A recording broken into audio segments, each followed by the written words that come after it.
যুধিষ্ঠির বললেন, আমি পুরাণে শুনেছি যে ধর্মপরায়ণা জটিলা নাম্নী গৌতম বংশীয় এক কন্যা সনাতন ঋষিকে বিবাহ করেছিলেন। নাম্নীর এক প্রচেতা নামক মণিকন্যা 10 ভাইকে বিবাহ করেছিলেন।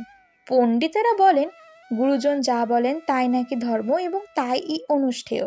মাতা তো আমাদের পরম গুরু, তার বাক্য পালন করাই আমার কাছে ধর্ম বলে মনে হয়েছে।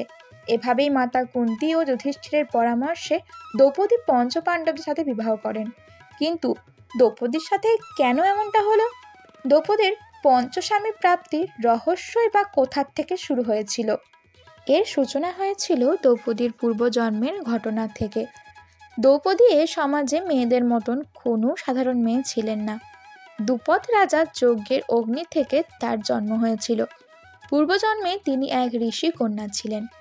অতি কঠোর তপস্যা করে তিনি শিবের প্রতি সাধনা করেছিলেন। যখন প্রসন্ন হয়ে শিব তাকে বর দিতে চাইলেন, তিনি করজোড় করে শিবের কাছে পতি লাভের বাসনা ব্যক্ত করেন।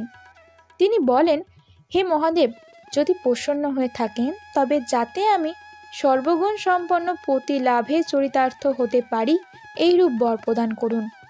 এ কথা 5 বার উচ্চারণ করেন এবং প্রতিবারই শিব তথাস্তু বলেছিলেন। তারপর শিব বললেন, হে কন্যা, তুমি 5 বারই পতি বাসনা করেছ, তাই পরজন্মে রাজকন্যা রূপে জন্ম নিয়ে দেবগুণ সম্পন্ন পঞ্চপতি লাভ করবে। তারপর পরজন্মে সেই ঋষিকন্যা মহর্ষি উপজাতকৃত যজ্ঞ থেকে উত্থিতা হন। দ্রুপদ রাজার কন্যারূপে তিনি দ্রৌপদী নামে আখ্যাতা হন। এরপর তার পঞ্চপতি হওয়ার ঘটনাটিও ধর্মপ্রাণ ব্যক্তিগণ সমর্থন করেছিলেন। যখন দ্রৌপদী 5 বর পেলেন, তখন শ্রীকৃষ্ণ সেখানে এসে দ্রৌপদীকে বললেন, আগের জন্মের কথা মনে করার চেষ্টা করো দ্রৌপদী। তুমি শিবের কাছে বর চেয়েছিলে যে সর্বগুণের অধিকারী স্বামী দিতে। একটা মানুষের মধ্যে কখনো সর্বগুণ থাকে না, তাই তোমাকে 5 স্বামী দিয়েছেন তিনি। এদের মধ্যে সর্বগুণ আছে। যুধিষ্ঠির হচ্ছে ধার্মিক, তার মধ্যে অধর্ম নেই।